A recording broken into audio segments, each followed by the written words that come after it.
ప్రార్థన చేస్తున్నాం. ఈరోజు అమ్మాయి రక్షణ పొందుతోంది. ఆ అమ్మాయి నిలబడుతుంది. విజయ నిలబడు.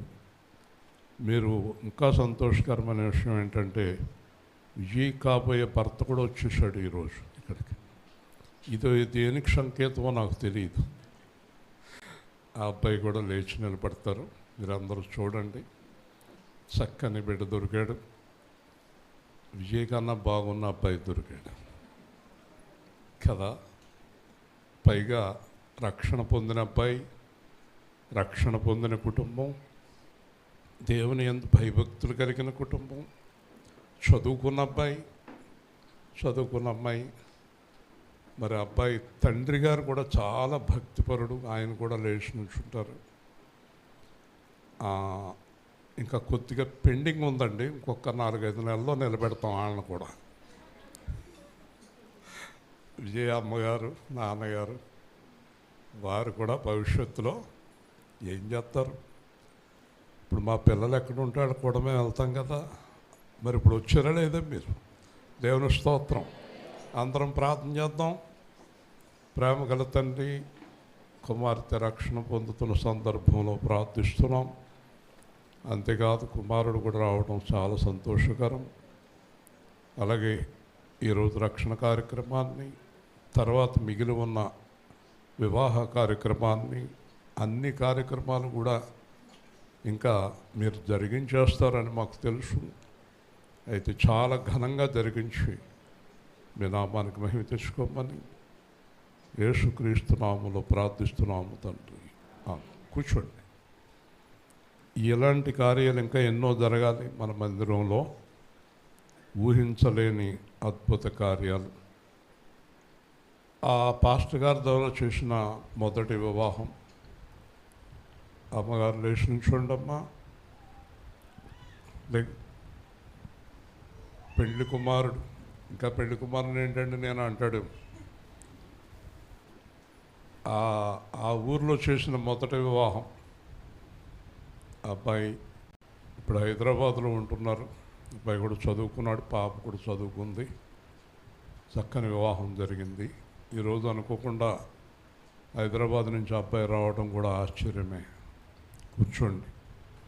వారు కూడా చాలా సంతోషంగా ఆ గ్రామంలో వివాహం జరిగిందండి.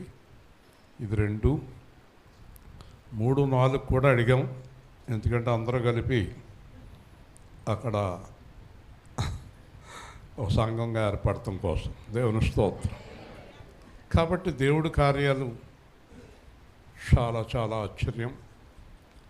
ఈరోజు మరి ఇంజనీర్ గారు, ఆయన కార్యం కూడా చాలా చాలా ఆశ్చర్యం. అంతేకాదు వనిత అమ్మగారు కూడా అదే స్థితిలో ఉన్నారు. ఆవిడ కూడా పూర్తిగా స్వస్థత పొంది రక్షణ పొందాలి. మరి ఇలాగే దేవుడు అనేకమైన అద్భుత కార్యాలు సంఘంలో చేస్తున్నాడు. ఇంజనీర్ గారు అబ్బాయి రాలేదా? ఓకే. ఆశ్చర్యం ఏంటంటే ఆయన హైదరాబాద్ వెళ్తే ఈయన రాడు, ఈయన వచ్చేసాడు. ఇవాళ కోడలు లాక్కొచ్చింది. ఓకే, చాలా సంతోషం. దేవుని వాక్యాన్ని శ్రద్ధగా విందాం. మన కార్యక్రమాలు అలాగే ఈరోజు ఆహారం పెడుతున్నారు సహోదరి. ఆవిడ కూడా మరి ఎంతో ప్రేమగా మనకు కూర్చోండి. ఈ విధంగా దేవుడు సంఘాన్ని ప్రేమించి అనేకమైన కార్యాలు చేస్తున్నాడు. మన సంఘం గురించి మీకు తెలుసు. క్రమశిక్షణ కలిగిన సంఘము, దేవుని వాక్యానుసారమైనటువంటి సంఘము అని మీకు బాగా తెలుసు. రాత్రి మేము ఒక స్థలంలో సువార్త ప్రకటించాం. ఆ సువార్త స్టీఫెన్ మరదలు ఉందా? స్టీఫెన్ మరదలు ఇంకా రాలేదా? ఓకే, ఈ అమ్మాయి ఏర్పాటు చేసింది. అక్కడ జరిగిన సంఘటన చెప్తాం. భార్య రక్షణ పొందింది, భర్త రక్షణ పొందలేదు. అయితే ఆ భార్య డేవిడ్ గారి చర్చికి వెళ్తున్నానండి అంది.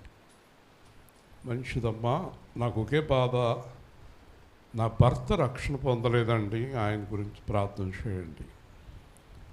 ఆయన నాతో పాటే ఉన్నాడు, చాలా మంచి వ్యక్తి కూడా అతను మీరు రక్షణ ఎందుకు పొందలేదు, మరి రక్షణ పొందండి అంటే అతను మాట్లాడుతున్నది ఏంటంటే, రాత్రి అమ్మాయి కూడా ఉంది, అందరూ ఉన్నారు, ఈ రోజుల్లో 3 సార్లు వాక్యాన్ని విని యథార్థమైన సేవ చేస్తున్నది మీరే అన్నాడు. దేవుని స్తోత్రం. వాళ్ళందరూ ఎదురుగుండా. ఇంకా నేను సంభాషణ పొడిగించలేదు. అంటే మీకు అర్థమైందా? నాకు అర్థమైంది. నేను రక్షణ పొందితే మీ దగ్గర పొందుతాను అన్నట్టుంది అన్నమాట. మళ్ళీ అలా ఆవిడికి అతనికి గొడవలు వస్తాయని నేను సైలెంట్ అయిపోయాను. ఇలాంటి పరిస్థితులు కూడా ఉన్నాయి. కాబట్టి నీతిమంతుడు సింహం వలె సింహంలా ఉంటాడండి నీతిమంతుడు. నీతి లేనివాడు తగ్గిపోవాలి. మన దేవుడు నీతిమంతుడు, గొప్పవాడు, ఆశ్చర్యకరుడు, అద్వితీయ దేవుడు, అద్భుత దేవుడు. అన్ని గ్రంథాలు చదివి, అన్ని పురాణాలు చదివి, ఇంచుమించు 40 సంవత్సరాలు వాళ్ళతో సహవాసం చేసి, మీరెవరు చూడలేనటువంటి గురువుల్ని, సాధువుల్ని కలిసి, శంకరాచార్య పీఠాధిపతిని కలిసి, సాయిబాబా గారిని కలిసి, చాలా గొప్ప గొప్పవారు అందరి దగ్గరికి నాకు ఎందుకు అవకాశం వచ్చేదంటే డబ్బుని బట్టి, నా దగ్గర ఉన్న ధనాన్ని బట్టి వాళ్ళు నన్ను పంపించేవారు, పిలిపించేవారు. ఇవన్నీ చూసి, గ్రంథాలను చూసి, అన్నీ చదివి, అందరిని చూసి, పాస్టర్లను చూసి, సంఘాలు చూసి, అన్నీ చూసి, చివరికి నేను తెలుసుకున్నది ఏంటంటే, యేసుక్రీస్తుని ప్రకటిస్తున్న వారిలో ఉన్న లోపాన్ని కూడా నేను కనుగొన్నాను. లేదంటే ఈ ప్రపంచమంతా యేసుక్రీస్తు వైపుకి తిరిగేవారు. యేసుక్రీస్తుని ప్రకటిస్తున్న వారిలో, నమ్ముకున్న వారిలో ఉన్న ప్రధానమైన లోపం ఏంటంటే, యేసుక్రీస్తు మాట వినటం వీళ్ళకి అలవాట్లేదు. దేవుని స్తోత్రం. ఆయన మాట వినరు. ఆయన నమ్ముకుంటారు, ప్రార్థనలు చేస్తారు, కానుకలు ఇస్తారు, ప్రపంచం అంతా తిరుగుతారు, కానీ ఆయన మాట వినరు. ఆయన మాట ఎందుకు వినరు? ఆయన మాట ఎవరికి నచ్చదు. ఎందుకు నచ్చదు? మీరు ఈ లోకములో ఉన్న వాటిని ప్రేమించొద్దంటాడు. అసలు మేము పుట్టిందే లోకాన్ని ప్రేమించడానికి అంటారు వీళ్ళు. అంతే కదమ్మా. ఇప్పుడు మనకే ఆయనకి ఎలా పడుతుంది? లోకాన్ని ప్రేమించే వారికి ఆయనకి పడదు. అది విరోధం కదా. యేసు ప్రభువులో ఉండేవారు లోకములో ఉన్న వాటిని ప్రేమించకూడదు. ఇలా ప్రేమించేవారే సేవకులుగా, విశ్వాసులుగా ఉన్నారు ఈ లోకంలో. దానివల్ల యేసు ప్రభు నమ్ముకున్న వారు అందరూ యేసు ప్రభు నమ్ముకుని వారు యేసు ప్రభు దగ్గరికి రావడం లేదు. దేవుని స్తోత్రం. ఇదే కారణం, ఇదే ఆటంకం. ఎక్కడ చూసినా మీకందరికీ తెలుసు, సర్వేపల్లి రాధాకృష్ణ మన పుస్తకాల్లో చదువుకుని ఉంటారు వీళ్ళు. ఆయన రాధాకృష్ణన్ రాష్ట్రపతి భారతదేశానికి. ఆయన యేసుక్రీస్తుని అద్భుతంగా ప్రకటించినటువంటి రాష్ట్రపతి. దేవుని స్తోత్రం. సర్వేపల్లి రాధాకృష్ణ గారికి యేసుక్రీస్తు అంటే చాలా ఇష్టము. మహాత్మా గాంధీ గారు జాతిపితగా పిలువబడిన ఆయన చెప్పిన, నేను చరిత్ర చదివి చెప్తున్నాను. I like Jesus but I got fear about Christians అన్నాడు. నాకు యేసు ప్రభు అంటే చాలా ఇష్టం, యేసు ప్రభు నమ్ముకున్నవాడు అంటే భయం అన్నాడు. దేవుని స్తోత్రం. చూసారా అండి? అలా ఆయన చెప్పాడు. స్వామి వివేకానంద నాకు అత్యంత ఇష్టమైన వ్యక్తి. నా ఎండి ఆఫీసులో ఆయనది పెద్ద ఫోటో ఉంటుంది. ఆయన అంటే అంత ఇష్టం. ఆయన రాసిన పుస్తకాల్లో ఒకసారి అమెరికా వెళ్ళినప్పుడు ఆయన్ని, మీరు మాకు యేసుక్రీస్తులాగా కనబడుతున్నారు అన్నారు. ఆయన అన్నారు, నేను యేసుక్రీస్తులాగా మీకు కనిపించడం నా అదృష్టమేమో కానీ యేసుక్రీస్తు యొక్క పాదాలు పట్టుకుంటా కూడా నాకు అర్హత లేదు అన్నాడు ఆయన. దేవుని స్తోత్రం. బట్ అంత గొప్ప దేవుడు యేసుక్రీస్తు. నేను బాగా గమనించి ఆయన దగ్గరికి వచ్చి, ఏ పాస్టర్ ద్వారా నేను యేసు ప్రభు దగ్గరికి రాలేదు. నన్ను ఒకసారి పాస్టర్ మీటింగ్లో మాట్లాడుతున్నప్పుడు నా గురించి ఇప్పుడు ఎందుకు చెప్తున్నానో తెలుసా? ఇక్కడ యేసు ప్రభుని ఎరుగని వారు కూడా ఉన్నారు కనుక చెప్తున్నాను. పెద్దరాజు గారు లాంటి వాళ్ళకి చెప్తున్నాను ఈ విషయాలు. ఈ 200 మంది పాస్టర్లకి నన్ను వాక్యం చెప్పడానికి తీసుకెళ్ళారు. నా వాక్యం పూర్తయ్యాక పాస్టర్లు చాలామంది నా దగ్గరికి వచ్చి, ఎక్కడ ట్రైనింగ్ అయ్యారు, పాస్టర్ ట్రైనింగ్ ఎక్కడ అయ్యారు, ఎక్కడ నేర్చుకున్నారు, ఎవరి దగ్గర నేర్చుకున్నారు అని అడిగారు. యేసుక్రీస్తు దగ్గర ట్రైనింగ్ అయ్యాను, యేసుక్రీస్తు దగ్గర నేర్చుకున్నానని చెప్పాను. దేవుని స్తోత్రం. వింటున్నారా? కాబట్టి ఎంత బలంగా ఉంటాయి మన వాక్యాలు. అర్థమైందా మీకు? జాగ్రత్తగా విందాము. ఫిలిప్పీలకు రాసిన పత్రిక 3వ అధ్యాయం. నేను చాలా త్వరగా ముగిస్తానని మీకు తెలుసు. క్లుప్తమైన మాటలు. మనకి ప్రభు వల్ల బాప్తిస్మము, ఆహారం కార్యక్రమాలు ఉన్నాయి. అన్ని క్రమంగా సమయానుకూలంగా జరిగించుకుందాం. ఫిలిప్పీలు రాసిన పత్రిక 180వ పేజీ, కొత్త నిబంధన 180వ పేజీ, 3వ అధ్యాయం 7వ వచనం.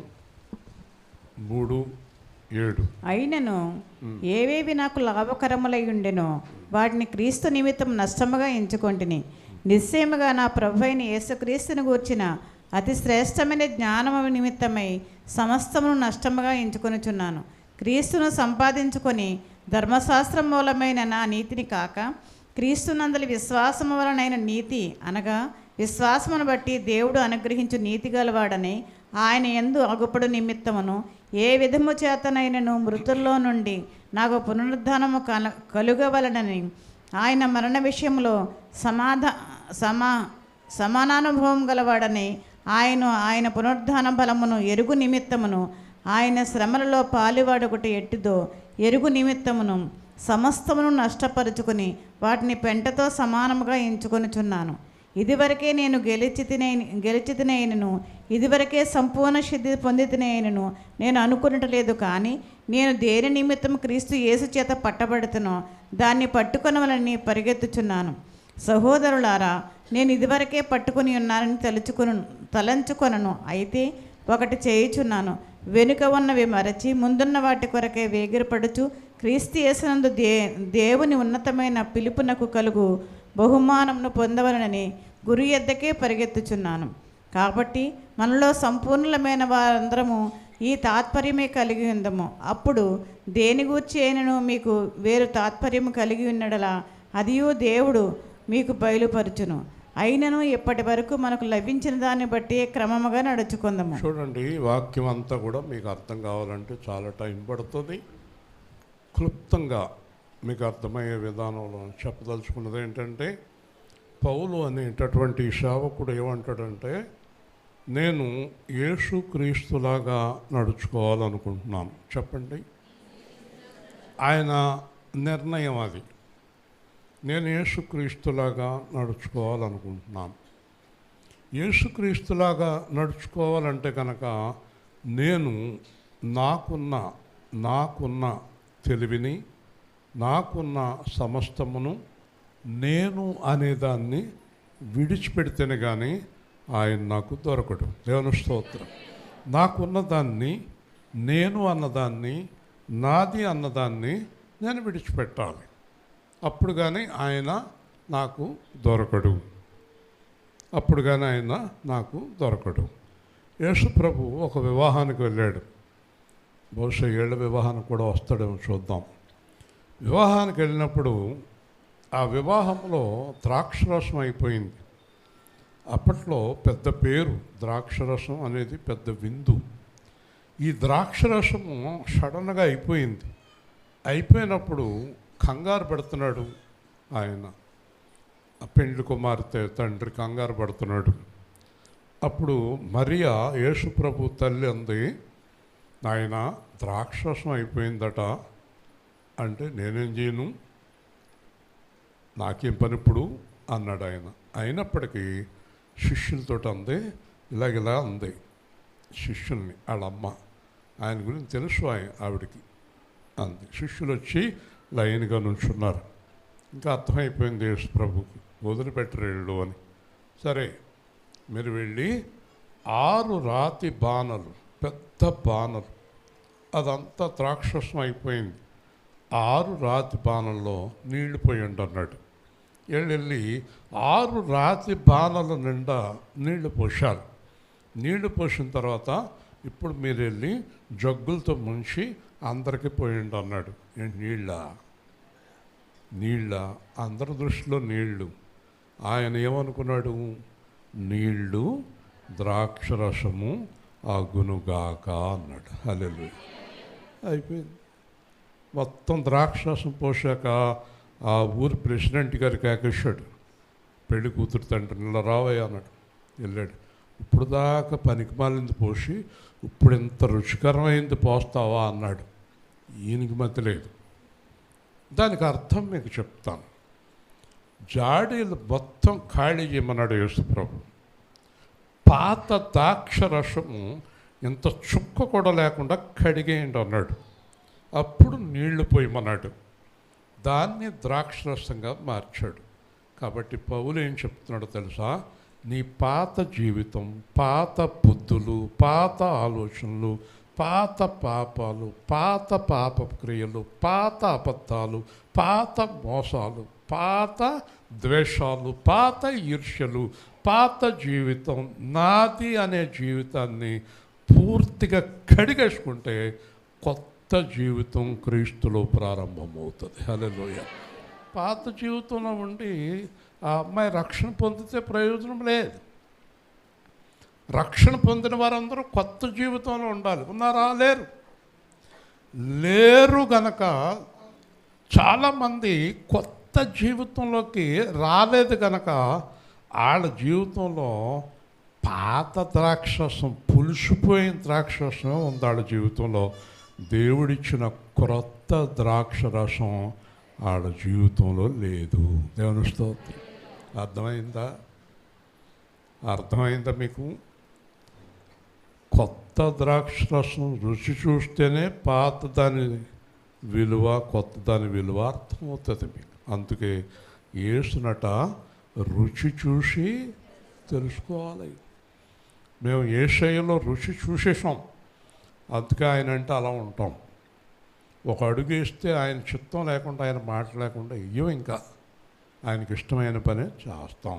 కాబట్టి ఎప్పుడూ రుచిగానే ఉంటాం. దేవుని స్తోత్రం. కాబట్టి ఇక్కడ మొట్టమొదటి మాట ఏమంటాడంటే, యేసుక్రీస్తు నిమిత్తం నాకున్న జ్ఞానము, నాకున్న తెలివి, నాకున్న ఆస్తి, నాది అనేది అంతా విడిచిపెట్టి దాన్ని పెంట కుప్పగా ఎంచుకుంటున్నాను. హల్లెలూయా. పెంట కుప్ప అంటే మీకు తెలియదే ఉంది. సందుల్లోకి పంచాయతీ బండి వస్తుంది కదా, మీరందరూ గబగబా బకెట్లు పట్టుకెళ్ళి దాంట్లో వేస్తారు కదా. ఏదన్నా ఒక బకెటు పెంట కుప్ప మాకు వెనక్కి అని అడుగుతారా? అడగరా? పెంట కుప్ప అంటే విసర్జించింది, మళ్ళీ దీన్ని మీరు ఇంట్లోకి తీసుకోరు. ఆ పెంట పండు దగ్గర నిలబడితే మనకి చాలా కష్టం కదా. అంటే పౌలు తన జ్ఞానాన్ని, తన ఆస్తిపాస్తుల్ని, తన గొప్పతనాన్ని, తన వ్యక్తిత్వాన్ని, తన నీతిని అంతా ఏం చేశాడు? తోసేశాడు. ఇప్పుడు ఆయనలో ఏముంది చెప్పండి? దేవుని జ్ఞానం, దేవుని వాక్యం, దేవుని ఐశ్వర్యం, దేవుని మహిమ, దేవుని ఆత్మ. హల్లెలూయా. దేవుని ఐశ్వర్యం అంటే అర్థమైందా మీకు? దేవుని ఐశ్వర్యం. ఆ ద్రాక్షరసం కావాలంటే కొన్ని లక్షలు ఖర్చు పెట్టాలి, కానీ ఉచితంగా ద్రాక్షరసం ఇచ్చాడు. హల్లెలూయా. దేవుని ఐశ్వర్యం అంటే కోల్గి విలియమ్స్ని చూసుకోవాలి మనం. కాల్గేట్ కంపెనీ అధినేత విలియమ్స్ చిన్నపిల్లవాడు, చదువుకోవాలని ఆశపడుతున్నాడు, డబ్బులు లేవు, లేనివాడు, ఏమీ లేనివాడు, కానీ దేవుణ్ణి నమ్ముకున్నాడు. సిస్టర్స్ ఉంటారు చర్చిలో, సిస్టర్స్. వాళ్ళు ఈ పిల్లవాడిని తీసుకెళ్ళి చేరదీసి పెంచి ప్రభు నామంలో ఆయన్ని బాగా ప్రార్థనాపరుడిగా చేసి చదివించి ఇంజనీరింగ్ చదివించారు. ఆయన ఇంజనీర్గా ఒక చిన్న ఫ్యాక్టరీలో జాయిన్ అయ్యారు. ఆ ఫ్యాక్టరీ ఓనర్ గారు అతను చూసి చాలా ఇష్టపడి, అబ్బాయి నువ్వు చాలా చక్కగా పనిచేస్తున్నావు, నేను వేరే దేశం వెళ్ళిపోతున్నాను, ఈ ఫ్యాక్టరీ నువ్వు తీసేసుకో అన్నారు. ఆ ఫ్యాక్టరీ నేను ఎలా తీసుకోగలుగుతానండి, ఇంత ఖరీదు నేను పెట్టలేను కదా, నేను ఉద్యోగం కదా అన్నాడు. ఆ ఫ్యాక్టరీ నీకు ఇస్తున్నాను, నువ్వు బాగా సంపాదించాక ఆ ఫ్యాక్టరీకి ఏదైనా ఇవ్వాలంటే లేకపోతే పర్వాలేదు అన్నాడు. ఆ ఫ్యాక్టరీ కొన్నాడు, ఇంకో ఫ్యాక్టరీ కొన్నాడు, ఇంకో ఫ్యాక్టరీ కొన్నాడు. కొన్నాళ్ళకి కాల్గేట్ కంపెనీ అధినేత టర్నోవరు 30 ఏళ్ల కిందట 20,000 కోట్ల టర్నోవర్. హల్లెలూయా. కాల్గేట్. ఆయన ఏం చేస్తాడో తెలుసా, మొదట దశమ భాగంతో స్టార్ట్ చేశాడు. ఆయనకి 10,000 వస్తే 1000, 1,00,000 వస్తే 10,000, 10 లక్షలు వస్తే 1,00,000 ఇచ్చేవాడు. కొన్నాళ్ళకి నాకు డబ్బు ఎక్కువైపోయిందని 20 భాగాలు ఇవ్వటం మొదలుపెట్టాడు. మరికొన్నాళ్ళకి 30 భాగాలు ఇవ్వటం మొదలుపెట్టాడు. మరికొన్నాళ్ళకి 40 భాగాలు ఇవ్వటం మొదలుపెట్టాడు. చివరికి ఆయన దేవుడికి 90 భాగాలు ఇచ్చేవాడు. హల్లెలూయా. దశమ భాగమే ఆయనకి ఎక్కువైపోయేది. కాబట్టి 90 భాగాల డబ్బుని కాల్గేట్ కంపెనీ ఆయన ఏం చేసేవాడు, అనేకమైన కార్యక్రమాలు చేపట్టాడు. లేని వారికి, రోగులకి, భయంకరమైన వ్యాధుల్లో ఉన్నవారికి ఇంకొక మాట ఒకటి చెప్పాడు, యేసుక్రీస్తుని నమ్ముకొని నిజంగా ఎవరైనా దరిద్రులుగా ఉంటే నన్ను కలవండి, వాళ్ళకు నేను సాయం చేస్తానని ప్రకటించాడు. దేవుని స్తోత్రం. కాబట్టి ఇలా చరిత్రలు ఎన్నో ఉన్నాయి. కాబట్టి ఇప్పుడు కోల్గి విలియమ్స్ దగ్గర ఉన్న ఐశ్వర్యం అతందా దేవుడిదా చెప్పాలి. దేవుడిది. ఈ రోజున మనలో ఉన్న ప్రాణం ఎవరిది? దేవుడిది. ఊపిరి ఎవరిది? దేవుడిది. మనకున్నది ఎవరిది? దేవుడిది. ఇది దేవుడిది అని మనం అనుకునేంత వరకు మనం అభివృద్ధి అవ్వం. ఇది దేవుడిది, ఇది నువ్వు నాకు ఇచ్చినది. ఉదాహరణకి దేవుడి దగ్గర ప్రార్థన చేసేటప్పుడు నువ్వు ప్రతి ఉదయం నేను ఏం చేస్తానో తెలుసా, ఈరోజు బ్రతికున్నానంటే నీ వల్ల, నేను ఎప్పుడో 2010లో చనిపోవాలి, నాకు తీవ్రమైన అనారోగ్యం వచ్చింది, చనిపోవాలి, అప్పుడే 15 సంవత్సరాలు అయిపోయింది, నేను ఈరోజు బతుకున్నది నీ వల్ల, కాబట్టి ఈరోజు నీ కొరకు బతుకుతాను, నీ చిత్తమైతే రేపు బ్రతికించు. దేవుని స్తోత్రం. బతుకుతున్నది నీ వల్ల, ఊపిరి పీలుస్తున్నది నీ వల్ల, ఆహారం తింటున్నది నీ వల్ల, బట్టలు వేసుకున్నది నీ వల్ల, కారులో తిరుగుతున్నది నీ వల్ల, అన్నీ నీ వల్లే. నీ గొప్పతనం ఏముంది? నీదేముంది? ఒక ఆయన ఫోన్ చేశాడు, జ్వరం వచ్చేసింది, లేవలేకపోతున్నాను, ఒక్క అడుగు కూడా వేయలేకపోతున్నానండి, రొట్టె ద్రాక్షరసం పంపించండి అంటే అతను దేవుని చిత్తం లేకుండా లేచి రాగలడా? పని చేయగలడా? ఈ రోజున పొడుగు రాజు పాపము దెబ్బలు తగిలి ఇంట్లో ఉన్నాడు, ఈరోజు ఎక్కడికైనా అతను వెళ్ళగలడా? మాట్లాడాలి. మరి ఎన్నో బిల్డింగులు కడుతున్న వ్యక్తి ఈ రోజున విశ్రాంతిలో ఉన్నాడు. వింటున్నారా? ఒక ధనవంతుడు ఒక రాత్రి ఆలోచన చేస్తూ అన్నాడు దేవుడితో, రేపు ఉదయం లేచి నాకు చాలా పనులు ఉన్నాయన్నాడు. దేవుడు అన్నాడు, ఈ రాత్రితో నీకు టైం అయిపోయింది అన్నాడు. హల్లెలూయా. ఏం చేస్తావు రేపు పొద్దున్న? ఏం చేస్తావు? ఆ పొలం, ఈ పొలం, ఆ బిల్డింగ్, ఈ బిల్డింగ్, అది ఇది ఇది అది అయిపోయినాయి, అన్నీ అయిపోయినాయి, అంతా క్లోజ్. కాబట్టి బైబిల్ ఏం చెప్తుంది? దేవుడు చిత్తమైతే రేపు లేచి నేను ఈ పని చెయ్యాలి అని అనుకోవాలి. హల్లెలూయా కదా.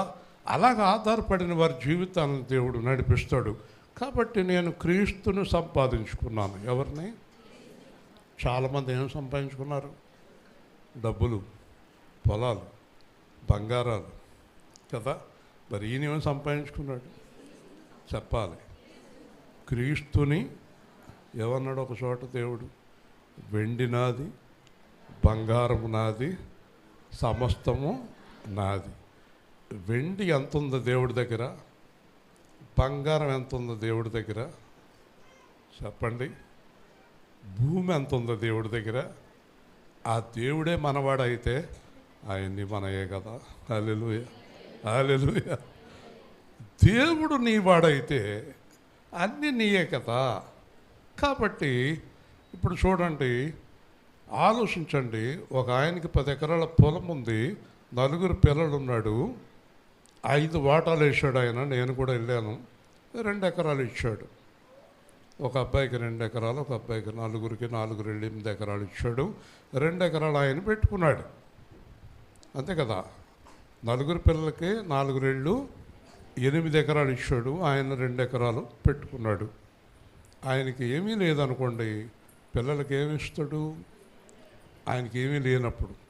అలాగే ఇంకొక అబ్బాయి అనుకోవచ్చు కదా, వీళ్ళకి 4కి 4 ఇచ్చి బదులు ఒక్కొక్క ఎకరం ఇచ్చి నాకే 4 ఎకరాలు ఇవ్వచ్చు కదా అని ఒక పిల్లడు అనుకోవచ్చేమో.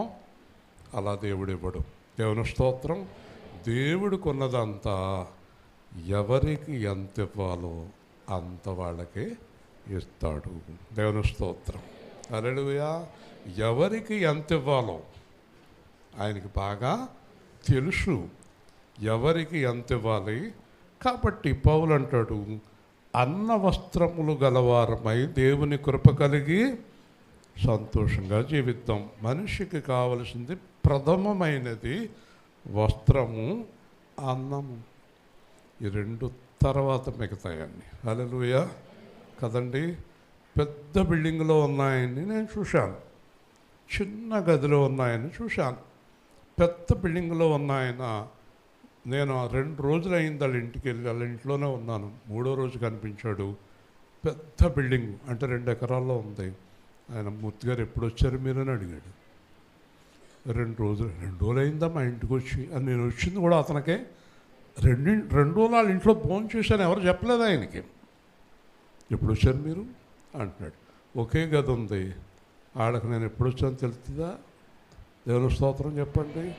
కాబట్టి హెచ్చు వాటి యందు ఆనందించవద్దు, తక్కువ వాటి యందు ఆనందించండి. మా అబ్బాయి అంటాడు, ఆ మేడ అమ్మి పడేసి చిన్నది కట్టండి అంటున్నాడు. మొన్న ఎరా అన్నాను, మా అమ్మ కష్టమైపోతుంది అంటున్నాడు. దేవుని స్తోత్రం కదండి. కాబట్టి మనం అనుకుంటాం చాలా ఉంటే సంతోషమని, కానీ సంతోషించడానికి తక్కువ ఉంటేనే సంతోషం కదండి. గొప్ప గొప్ప వారు అందరూ కలిసి భోంచేరండి, మన అందరం కలిసి భోంచేస్తాం. హల్లెలూయా. ఇక్కడికి గొప్ప గొప్ప వారు వచ్చారనుకోండి, మధ్యాహ్నం భోంచేస్తాం కదా, టైం అయిపోయింది, ఎస్ ఐ గాట్ అపాయింట్మెంట్ అని వెళ్ళిపోతారు. ఎవడు ఉండడు ఇక్కడ భోజనానికి అని. మనకి ఏ అపాయింట్మెంట్లు లేవు కనుక పూర్తిగా భోంచేసి వెళ్తాం. దేవుని స్తోత్రం. కాబట్టి చాలామంది ధనాపేక్ష కలిగిన వారై ఉంటారు, ఏదేదో సంపాదించేయాలనుకుంటారు. కానీ ఇక్కడ పౌలు చెప్తున్నాడు, మొట్టమొదట నీ జీవితంలో దేవుణ్ణి సంపాదించుకో. హల్లెలూయా. ఎవరిని? దేవుడిని దగ్గర ఉంటే అన్నీ ఉన్నా కానీ ఏమీ లేనట్టే, యేసు ఉంటే చాలు నాకన్నీ ఉన్నట్టే. అన్నీ ఉన్నా గాని ఏమీ లేనట్టే, యేసు ఉంటే చాలు నాకన్నీ ఉన్నట్టే. నిందలు, బాధలు, వ్యాధులు, ఖడ్గములు ఎన్నొచ్చినా నీ జడియను. నిందలు, బాధలు, వ్యాధులు, ఖడ్గములు ఎన్నొచ్చినా నీ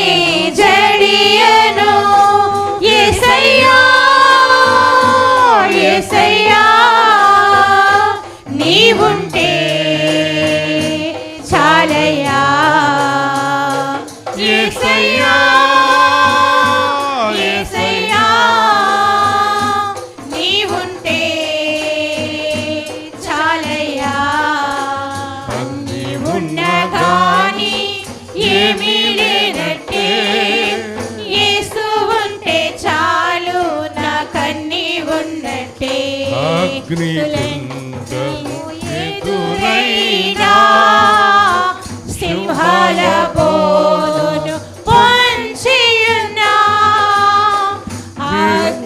చెప్పండి పండి. అగ్నిగుండము ఎదురైనా సింహాల బోను పొంచియున్నా ఇడువదు నీ కృపా మరువదు నన్నెప్పుడు యేసయ్యా యేసయ్యా నీవుంటే చాలయ్యా. దేవుని స్తోత్రం. చాలు. చూసారా? కానీ దీంట్లో ఇక్కడ కూర్చున్న వాళ్ళు డబ్బుల కోసం పరిగెత్తే వాళ్ళు ఎంతమంది ఉన్నారు? చేతులు ఎత్తండి. డబ్బు డబ్బు డబ్బు డబ్బు డబ్బు డబ్బు డబ్బు డబ్బు డబ్బు 40 సంవత్సరాలు పరిగెత్తాను నేను. ఏం మిగలేదు ఎవరికి కదా. హోమ్ మినిస్టర్గా ఉన్న దేవరాయప్ప మెడికల్ కాలేజ్ ఉంది కోలార్లో. రోజు రాత్రి 8:30కి వెళ్ళాం మేము ఆయన దగ్గరికి, ఏదో పని మీద. ముత్తుగారు ఏంటి తాయితీగా వచ్చారు, ఈ పని మీద వచ్చాం. రామకృష్ణ గిట్టే గారి దగ్గర మంత్రిగా పనిచేశాడు ఆయన. ఆయన ఏదో చిన్న కంప్లైంట్ వచ్చి రిజైన్ చేశాడు. ఆయన ఇంటికి వెళ్ళాం కదా, మరి మంచి టైంలో వెళ్ళాం, భోజనం చేయండి అన్నాడు ఆయన. మంత్రి గారి ఇంట్లో భోజనం అంటే మాటలా, పెద్ద టేబుల్ నిండా రకరకాల పదార్థాలు, ఏం తినాలో అర్థం అవుతుంది. మాకందరికి అన్నీ వడ్డించిన తర్వాత ఆయన చిన్న చెప్పట్టు కూర్చున్నాడు, ఇంత గిన్నె. ఏంటంటే అన్న, మీరు అదృష్టవంతులయ్యా అన్నాడు. డాక్టర్ గారు చెప్పారు ఇంతకన్నా ఎక్కువ తింటే చచ్చిపోతాను నేను. ఓరి మంత్రి గారు, ఈ మంత్రి గారు నాయన, ఈ మంత్రి గారికి నాకున్న సంతోషంలో సాకం లేదు. దేవుని స్తోత్రం. కాబట్టి ఏదో అనుకుంటాం, తినడానికి దేవుడు పర్మిషన్ ఇవ్వాలి. ఎన్నో ఉన్నాయి కానీ తినడానికి లేదు కదా. స్వీట్ తినాలని ఎంతో ఆశ. స్వీట్ మాస్టర్ అని పేరు నాకు. ఇప్పుడు తినొద్దని డాక్టర్ గారు, ఏం చేయలేం. కాబట్టి నేనేం బాధపడతలేదు. స్వీటు తినొద్దనే రోజు వరకు స్వీట్ అంతా మొత్తం తినేశాను. దేవుని స్తోత్రం. కాబట్టి మన జీవితంలో దేని గురించి బాధపడకూడదు, భయపడకూడదు. బట్ ఒక్కటి, దేవుడు నాతోటి ఉండాలి. ఈ దేవుడు నీకు ముందున్నాడు, నీకు తర్వాత ఉంటాడు. చెప్పండి, అర్థమైందా? నువ్వు ఎవరినైనా మనుషుల్ని చెప్పగలవా ఈ మాట? నాకు ముందున్నారని చెప్పలేవు, నా తర్వాత ఉంటారని చెప్పలేవు కదా. దేవుడైతే ఎప్పుడు ఉంటాడు కదా.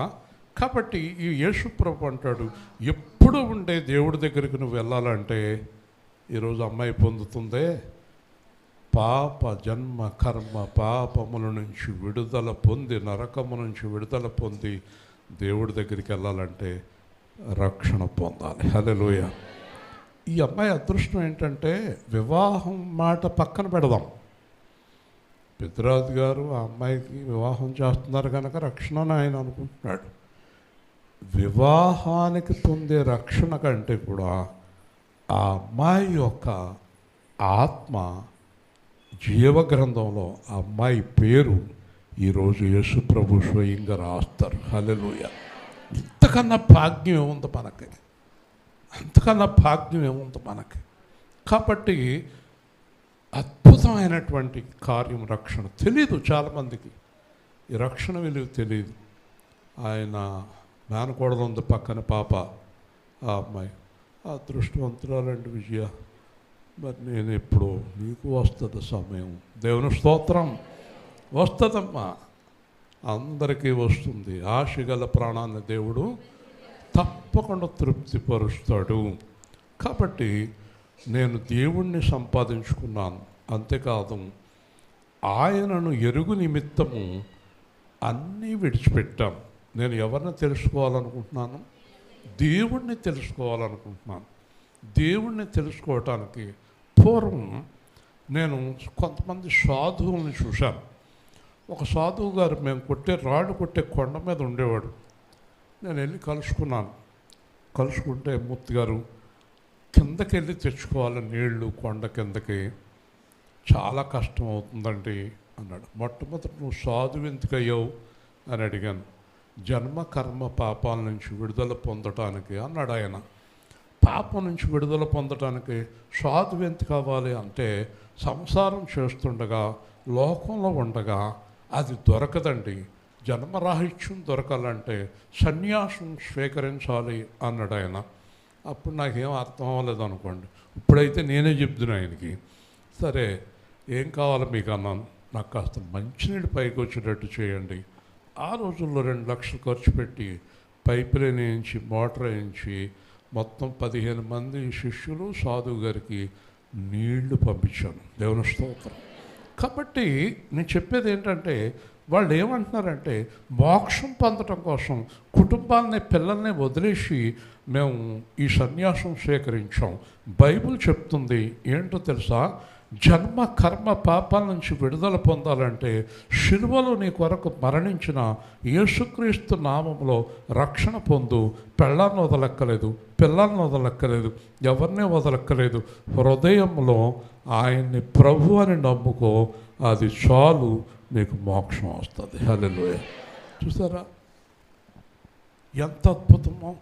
దైవ కుమారుడు మన కొరకు సమస్తాన్ని విడిచిపెట్టాడు. కాబట్టి ఇదివరకే నేను గెలిచానని అనుకోవట్లేదు, సిద్ధి పొందాను అనుకోవట్లేదు.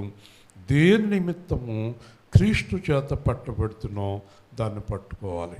అసలు నేను ఎక్కడో ఉండగా నన్ను ఎందుకు పిలిచాడు? నువ్వెక్కడో ఉండగా నిన్నెందుకు పిలిచాడు? నువ్వెక్కడో ఉండగా నిన్నెందుకు పిలిచాడు అని దేవుణ్ణి అడగాలట. నన్ను ఎందుకు పిలిచావు నువ్వు? నేనేదో పని చేసుకుంటున్నాను, నన్ను ఎందుకు పిలిచావు? నేను ఎక్కడో ఉన్నాను, నన్ను ఎందుకు పిలిచావు? దేని చేత, దేని గురించి నేను పట్టబడితిని అని పౌలు దేవుణ్ణి అడుగుతున్నాడు. అప్పుడు దేవుడు అంటున్నాడు, నిన్ను నేను ఎందుకు పట్టుకున్నానంటే నువ్వు అనేక జనములను రక్షణలోనికి నడిపించడానికి నిన్ను నేను పట్టుకున్నాను. హల్లెలూయా. నిన్ను సాక్షిగా ఎంచుకున్నాను, సాక్షిగా ఎంచుకున్నాను. నేను చెప్పాను నా భార్యకి, ఇంకా చాలామందికి చెప్పాను. ఈరోజు ఈ అమ్మాయి రక్షణ పొంది ఆ వివాహం జరుగుతుందంటే ఆ ప్రాంతంలో అనేక మంది ప్రభువుని తెలుసుకోవడానికి ఆ కార్యం దేవుడు అక్కడ చేస్తున్నాడు. హల్లెలూయా. ప్రతి దానికి ఒక కారణం, అది మనం గ్రహించాలి. ఎందుకు చేస్తున్నాడు ఈ కార్యం? ఒకటి గుర్తుపెట్టుకోండి, దేవుడు అనుకోకపోతే అలాంటి కార్యాలు ఎట్టి పరిస్థితుల్లోనే జరగవు. దేవుని స్తోత్రం. అసలు సమస్య లేదండి, జరగవండి. ఒకటే చెప్పాను నా భార్యకి, యేసు ప్రభు బైబిల్ కనబడిన, పేరు ఎత్తిన, ప్రార్థన కనబడిన విడాకులు ఇస్తాను. విడాకులు. పెద్దరాజు ఇంకా అంత మాట అని ఉండడు, నేను అంత మాట అన్నాను. విడాకులు. పిల్లలిద్దరిని కేకేశాను మా అబ్బాయిని. అదేమో చిన్నపిల్ల. పొరపాటుని మీ అమ్మ ప్రార్థన చేయమంటే చెప్పు, నేను చేయనని చెప్పు. ఏం చెప్తాను? చేయనని చెప్తాను. గుడ్, చెప్పు. ఎప్పుడైనా ప్రార్థన జరిగితే నాకు చెప్పేయి అన్నాను. మా డ్రైవరు ఈ ఇంటికి వచ్చేటప్పుడు హార్న్ కొట్టేవాడు. ఆడు ఎందుకు హార్న్ కొడుతున్నాడో నాకు తెలిసేది కాదు. తర్వాత అర్థమైంది, వీళ్ళు ఏదైనా ప్రార్థనలో ఉంటే అయ్యగారు వచ్చారని హార్న్ కొట్టేవాడు అన్నమాట. ఒక పాస్టర్ గారు నా దగ్గరికి వచ్చాడు, తర్వాత చనిపోయాడు. ఇప్పుడు పాస్టర్ గారు వచ్చారు. వచ్చి, ఏమండి మీకు తెలియదండి, వెనకాల ప్రార్థన చేస్తున్నామండి, మీరు వచ్చారండి. ఆ దొడ్డుకు మోనించి గుండెలు చేతితో పట్టుకుని పరిగెత్తేశానండి అన్న. దేవుని స్తోత్రం. వింటున్నారా? ఇంత వ్యతిరేకంగా ఉన్న వ్యక్తి సేవకుడికి ఎలా మారాడు? నా దగ్గర పనిచేసిన అబ్బాయి, మా చుట్టాల అబ్బాయి ఇక్కడే ఉన్నాడు, మాధవరావు, అడుగు ధనంజయ, ఇక్కడ పవిత్ర, వీళ్ళందరూ నాతో పాటు కంపెనీలో ఉన్న పిల్లలే. వాళ్ళందరికీ తెలుసు నా గురించి. కాబట్టి ఇంత గొప్ప కార్యం యేసు ప్రభుని అడిగాను, ఎందుకు చేసావు నాయన ఈ కార్యం? నన్ను ఎందుకు పిలిచావంటే అనేక జనములకు నిన్ను వెలుగుగా నియమించటకు పిలిచింది. హల్లెలూయా. కాబట్టి దేవుడి పిలుపు. ఇంజనీర్ గారు ఉన్నారు, మామూలుగా ప్రాక్టికల్గా, టెక్నికల్గా, సైన్స్ ప్రకారం, డాక్టర్స్ ప్రకారం ఆయన ఉండకూడదు, అంతే కదండి. కానీ ఇప్పుడు ఎవరు బతికిస్తున్నారు ఆయన్ని? దేవుడు బతికిస్తున్నారు. అదే చెప్తాను. మీరేంటంటే పొలం అంటారు, తలం అంటారు, ఏంటో అంటారు, మీరు 1,00,000 అంటారు, 50, 20 అంటారు. ఏంటండి, ఎన్ని కోట్లు పెడితే మీ ప్రాణం వస్తుందండి? హల్లెలూయా. ఈరోజు నాకు భార్య, కోడలు ఆయన ఉండబట్టే కదా సంతోషంగా పక్కన కూర్చున్నారు. మనిషి కంటే ఏది ఎక్కువ అండి చెప్పండి? కొన్ని 100 కోట్లు ఉన్నాయండి, మనిషి లేడండి. ఎంత బాధ, ఎంత దుఃఖము. మనిషి గొప్పవాడా, డబ్బు గొప్పదా? మనిషే గొప్పవాడు. హల్లెలూయా. చూసారండి, మనిషి కన్నా డబ్బు గొప్పది కాదు. డబ్బు గొప్పది కాదు. 25 రోజులు సత్యసాయిబాబాని లోపల ఉంచేశారు. 250 మంది డాక్టర్లు తీసుకొచ్చారు. ఎలాగైనా చేద్దామని. చివరికి ఒక డాక్టర్ గారు చెప్పారు, ఈజ్ డెడ్, నో యూస్ అన్నాడు. మళ్ళీ ఆయనకి ప్లాస్టిక్ సర్జరీ చేసి బయటికి తీసుకొచ్చి 25 రోజుల తర్వాత మళ్ళీ చచ్చిపోయాడని ప్రకటించాడు. ఆయన చచ్చిపోయేప్పటికి 25 రోజులు అయింది. హల్లెలూయా. ఎన్ని వేల లక్షల కోట్లైనా కూడా ఖర్చు పెడతారు. జయలలిత ఇలాగ ఎంతోమంది ఎన్ని లక్షల వేల కోట్లైనా ఖర్చు పెడతారు ప్రాణం కోసం. ఖర్చు పెట్టేవాళ్ళు లేరా? ఎందుకు లేరు? అంబానీ గారు ప్రాణం పోతానంటే 5 లక్షల కోట్లైనా ఇస్తాడు. హల్లెలూయా. కానీ చెప్పండి, ప్రాణం విలువ చెప్పండి చూద్దాం. చెప్పగలరా? వస్తుందండి ప్రాణం? పోయిన ప్రాణం తిరిగి రాదు. యేసుప్రభు ఏమన్నాడు? ఒకడు లోకమంతా సంపాదించుకొని తన ప్రాణమును పోగొట్టుకున్న తిరిగి సంపాదించగలడా? ఆ లోకమంతా ఇచ్చి ప్రాణాన్ని వెనక్కి తీసుకోగలడా? హల్లెలూయా. కాబట్టి ప్రాణం ఇచ్చిన దేవుడు అంటే నీకు ఎందుకు విలువ లేదు? ఈ ప్రాణమంతా డబ్బు కోసం, లోకం కోసం ఎందుకు ఖర్చు పెడతావు? ప్రాణం ఇచ్చిన దేవుడు అంటే నీకు విలువ ఉంటే కనుక మీకు విషయం చెప్పనా? మన ఆయుష్కాలం తెలుసా మీకు? బైబిల్ ప్రకారం ఇంజనీర్ గారు 120, 120.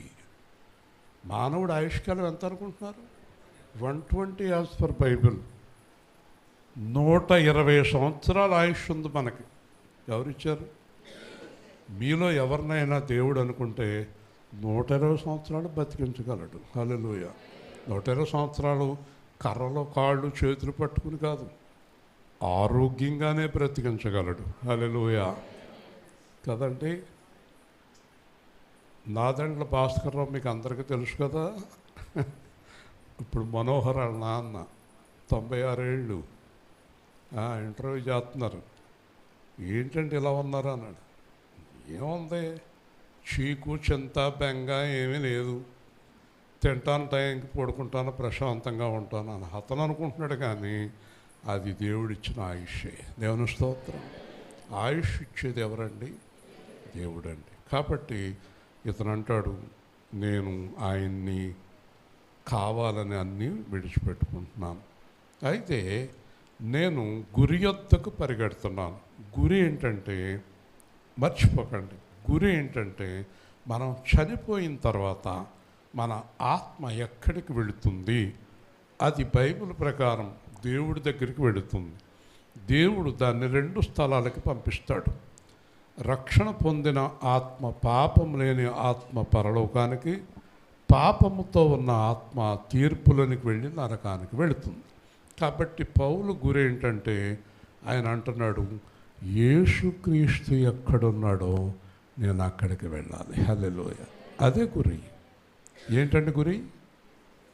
పరలోకమే నా గురి. ఈ లోకంలో నాకు గురి అంటూ ఏమీ లేదు. ఒకరోజు బెంగళూరులో నా చైర్మన్ నేను కారులో వెళుతున్నాం. మూర్తి గారు, మన టర్న్ ఓవర్ ఎంత అన్నాడు. ఇంచుమించు 55 కోట్లు అన్నాను. మరి టాటా టర్న్ ఓవర్ ఎంత అన్నాడు ఆయన. నాకు తెలియదు అన్న. 2000 కోట్లు అన్నాడు అప్పుడు. మరి ఏంటి ఇదంతా చెప్తున్నారు మీరు అన్నాను. ఏమీ లేదు, మీ దగ్గర సమర్థత ఉంది, మీరు మన కంపెనీని ఎలాగైనా మొత్తం మనకున్న కంపెనీలన్నీ కలిపి 2100 కోట్లు అయ్యాక నేను చచ్చిపోతాను, అదే నా గురి అన్నాడు. ఆయన గురి అది. అర్థమైంది మీకు? ఈ లోకంలో చాలామంది గురి ఏంటో తెలుసా? ఇలింద్రపర్లో ఒక ఆయన ఉన్నాడు మా చుట్టాలు. అబ్బాయి ఇది 9 ఎకరాలు నాదే అన్నాడు. బాగుంది మావయ్య అన్నాను. మరి నేను చచ్చిపోయే లోపల పని చేయాలన్నాడు. ఏంటన్నాను. ఆ పక్కన నా 5 ఎకరాలు అమ్మని అంటున్నాడు. ఎలాగన్నా 5 కలిపితే 14 ఎకరాలే నా గురి అన్నాడు. చచ్చిపోతాడంట 14 ఎకరాలు అయ్యాక.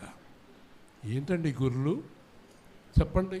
ఇంకొక ముసలావిడ అంటది, నీ కడుపుని ఒక కాయ కాస్తమే నా గురి.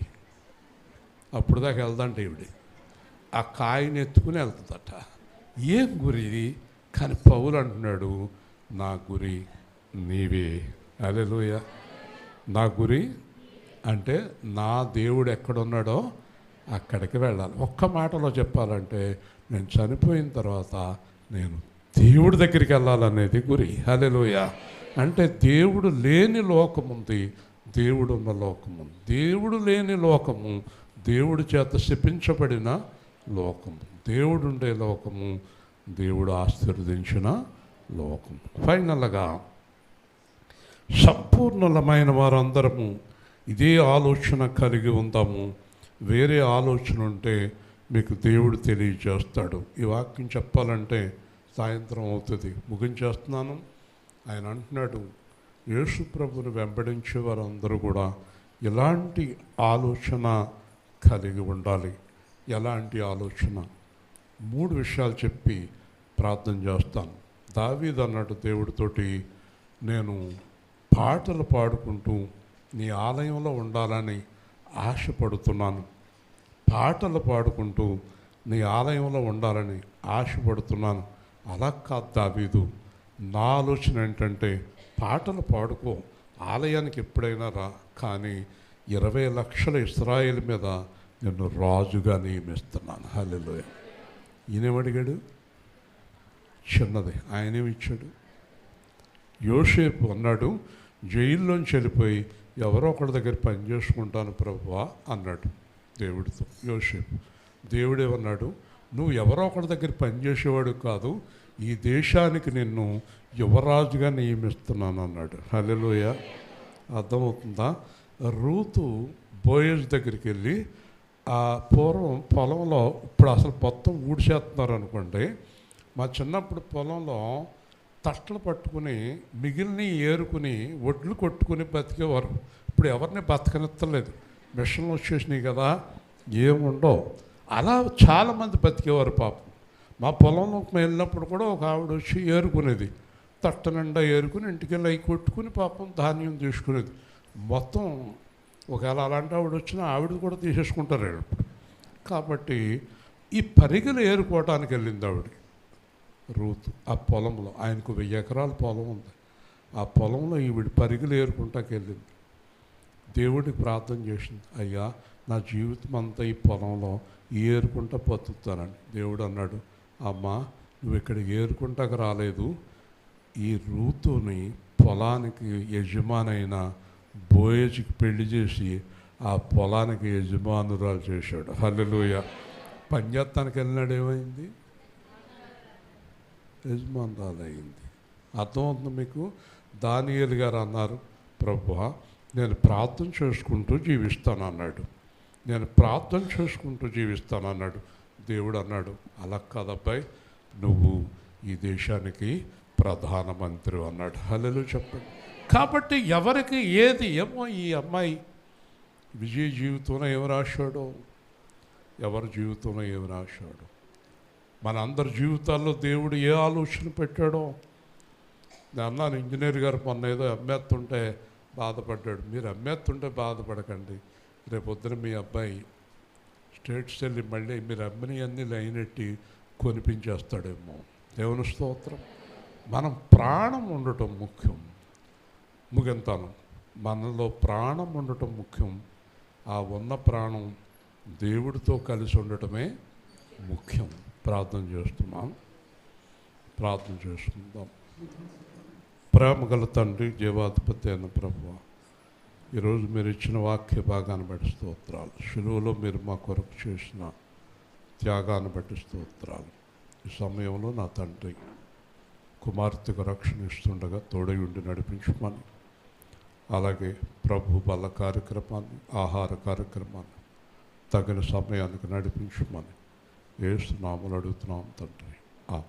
అమ్మ అందరూ రావద్దు, ఒక్క 10 మంది అక్కడికి. శివ గారు పాట పాడండి. అక్కడ నడమ్మ ట్యాంక్ దగ్గరికి నడు.